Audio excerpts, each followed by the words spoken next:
আর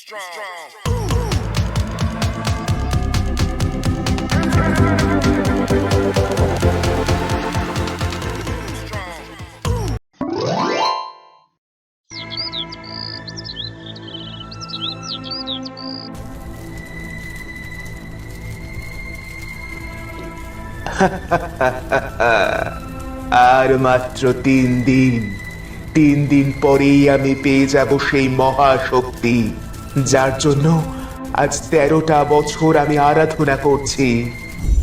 হঠাৎ দরজায় ঠকঠক আওয়াজ। ভয়ঙ্কর দৃষ্টিতে দরজার দিকে তাকিয়ে দরজা খুলে দিবে। একটা কালো সাপ ভিতরে প্রবেশ করবে।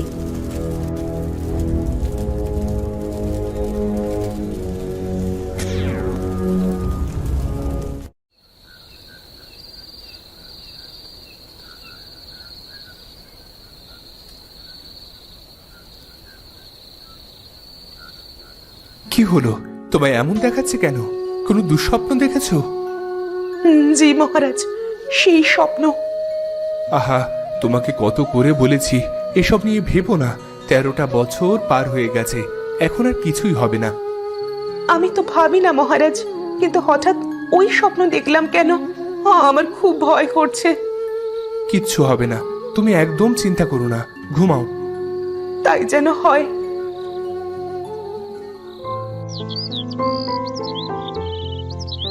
3 দিন পরে মহারাজ সিংহাসনে বসে আছেন। এমন সময় এক প্রহরী এসে, মহারাজ, একজন আপনার সাথে দেখা করতে চাইছেন।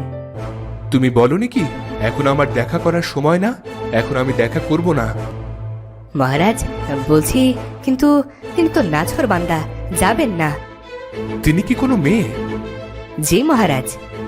আচ্ছা, পাঠিয়ে দাও।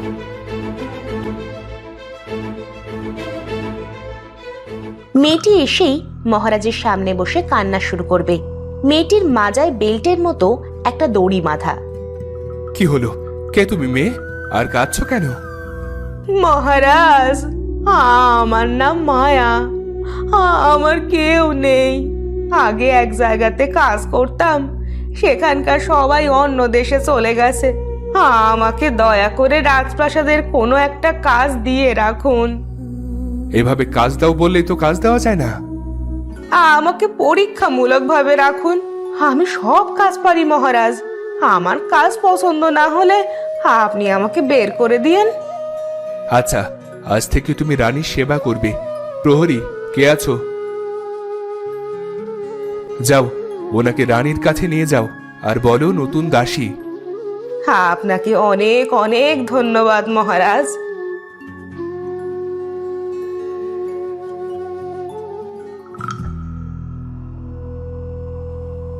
কে ইনি?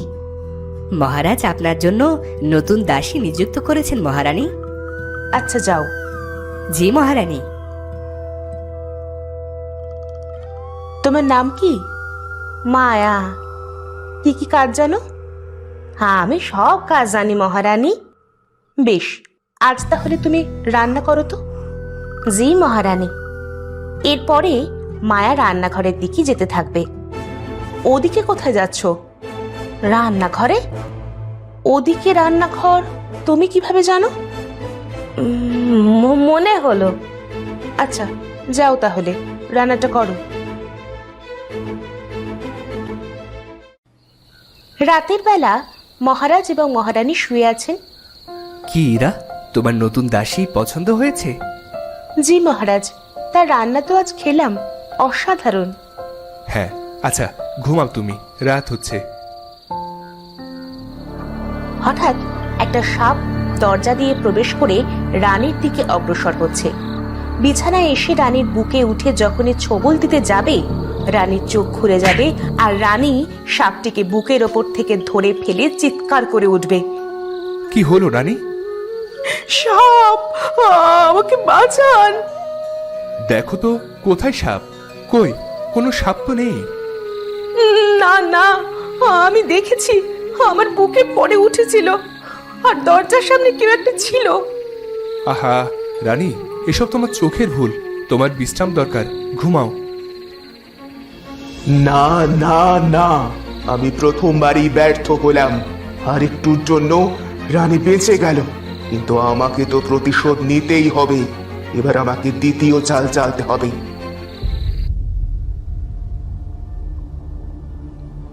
কাল তো আমার প্রথম চাল ফেল হলো, আজকে আমি দ্বিতীয় চাল চালবো। রাজা রানীর খাবারে বিষ মিশিয়ে তাদের মারবো, দুটোই একসাথে মরবে। এরপরে মায়া হাসতে থাকবে, আর হাসতে হাসতে তার কোমরে বাঁধা দড়িটা হাতে নেবে। মুহূর্তে সেটা সাপ হয়ে যাবে, আর সেই সাপের মুখ থেকে বিষ চেপে খাবারে মিশিয়ে দিবে। ডাইনিং টেবিলে রাজা রানী খেতে বসেছে, মায়া তাদের জন্য খাবার নিয়ে আসছে। তোমাকে রেখে অনেক উপকৃত হয়েছি মায়া, তোমার রান্না অনেক সুস্বাদু। কি বলো ইরা? জি মহারাজ, আপনি ঠিকই বলেছেন। ধন্যবাদ মহারাজ, ধন্যবাদ মহারানী। এরপরে মহারাজ মহারানী খাওয়ার জন্য প্রস্তুতি নেবে। মহারানী যখন খাবার বেড়ে দিতে যাবে, তখন কোথা থেকে একটা বিড়াল এসে টেবিলে লাফ দিয়ে খাবার নষ্ট করে দিবে। আহা ইরা, এই বেড়ালটা আবার কোথা থেকে এলো? জানি না মহারাজ, খাবারগুলো তো সব নষ্ট হয়ে গেল। আচ্ছা ঠিক আছে মায়া, এগুলো পরিষ্কার করে নিয়ে যাও তো। রানীমা, আপনারা বসুন, আমি আপনাদের জন্য আবার খাবার তৈরি করছি। এখন আর খাবো না। সে কি ইরা, তাহলে না খেয়ে থাকতে হবে? সমস্যা নেই মহারাজ, আমি মালতীকে খাবার বানিয়ে ঘরে দিয়ে যেতে বলবো। রানী, আমি খাবার বানিয়ে দিই? না, তুমি এগুলো পরিষ্কার করো আগে। এরপরে মহারাজ মহারানী চলে যায়, আর মায়া রাগে রাগে চলে যায় নিজের রুমে। বিড়ালটাকে বলেছিলাম মহারানীর ঘরের টেবিলে উঠে তার চিরুনিতে বিষ মেশাতে, আর ও খাবার টেবিলে উঠে খাবার নষ্ট করে দিল। ওর জন্য আমার আরো একটা প্ল্যান চলে গেল। ওকে আমি এক্ষুনি শেষ করে দিব। এরপরে মায়া তার কোমরের দড়ি খুলে ফু দিবে, আর তার সাপ হয়ে যাবে। সখা, যাও এক্ষুনি ওই বিড়ালটাকে তোমার বিষ দিয়ে হত্যা করে এসো। সাপটা চলে যাবে, গিয়ে বিড়ালটাকে কামড়ে মেরে ফেলবে। এভাবে হবে না, একটা না একটা সমস্যা লেগেই আছে। আমাকে অন্য কিছু ভাবতে হবে।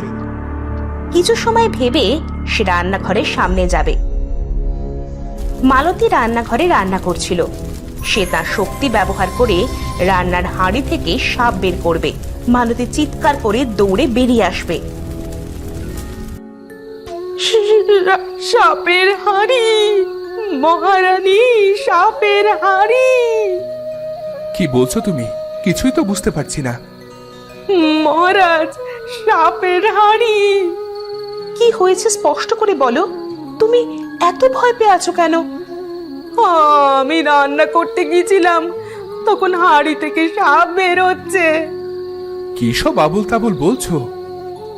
আমি ঠিকই বলছি মহারাজ। আচ্ছা আচ্ছা, তুমি যাও, আজ তোমার ছুটি।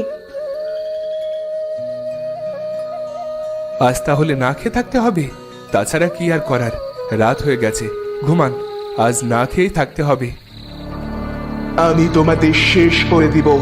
আমি আমার প্রতিশোধ নিব। তোমাদেরকে না খাইয়ে মারবো।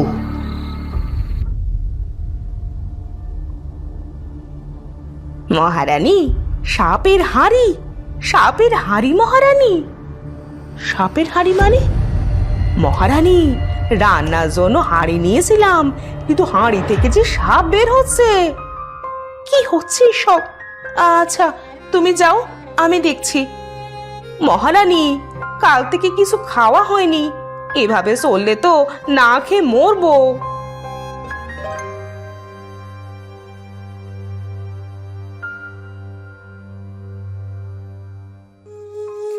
কি হয়েছে এরা? এত জরুরি ভাবে ডেকেছো কেন? মহারাজ, দাসীরা রান্না করতে গেলেই হাঁড়িতে সাপ পাচ্ছে। হাঁড়ি নিলেই হাঁড়ি থেকে সাপ বের হচ্ছে। তাহলে কি 13 বছর আগে সেটা সত্যি হতে যাচ্ছে? এই সাপগুলোই কি তবে প্রতিশোধ নিতে এলো? কি সব বলছো মহারানী? বলেছি না এটা কখনো সম্ভব না। কিন্তু তাহলে মহারাজ, এগুলো কি হচ্ছে? তাও তো ঠিক। মহারাজ, কাল থেকে যে কিছুই খাওয়া হয়নি, এভাবে গেলে তো মারা যাব। চলো মহারানী, আমরা রান্না করে দেখি তো কি হয়।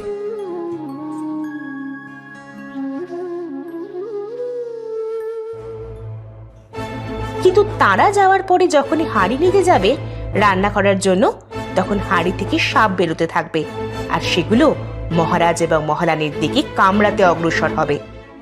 মহারাজ, এক্ষুনি এখান থেকে বেরিয়ে চলুন। এইসব কি হচ্ছে এরা? মহারাজ, এখন কথা বলার সময় নয়, আপনি তাড়াতাড়ি বেরিয়ে চলুন।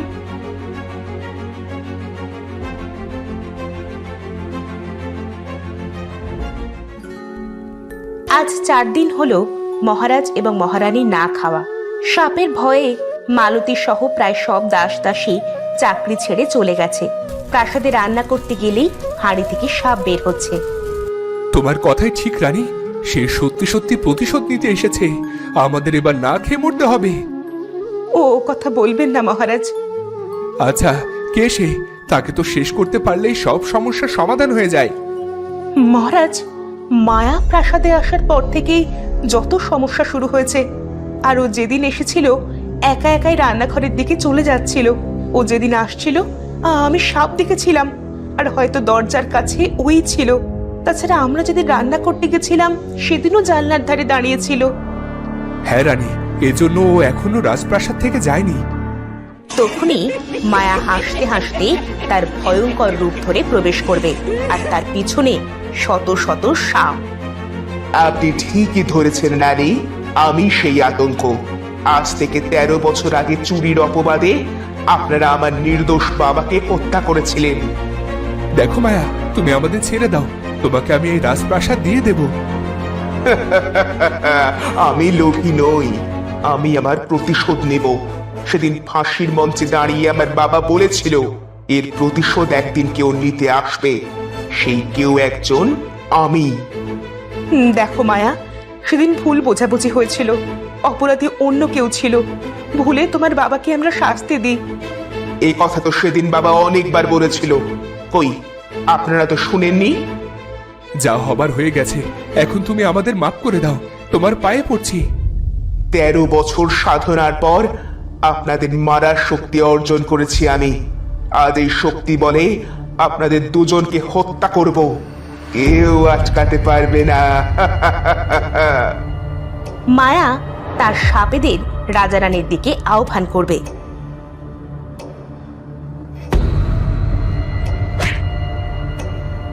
মহারাজ, মহারানী, পালান পালান।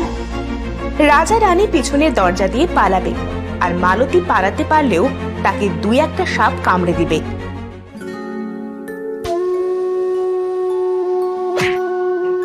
তুমি তো চলে গেছিলে, তাহলে আবার ফিরে এসে কেন নিজের জীবনের ঝুঁকি নিলে? হ্যাঁ, আমি আপনাদের এখানে সেই ছোট থেকে কাজ করি, আপনাদের নিজের জীবনের থেকে ভালোবাসি মহারানী। তাই বলে তুমি নিজের জীবন দিয়ে দেবে? আমি মায়ার ব্যাপারে সব জেনে গেছিলাম। তাকে কিভাবে বিনাশ করা যায় সেটা জানতে এক তান্ত্রিকের কাছে গেছিলাম।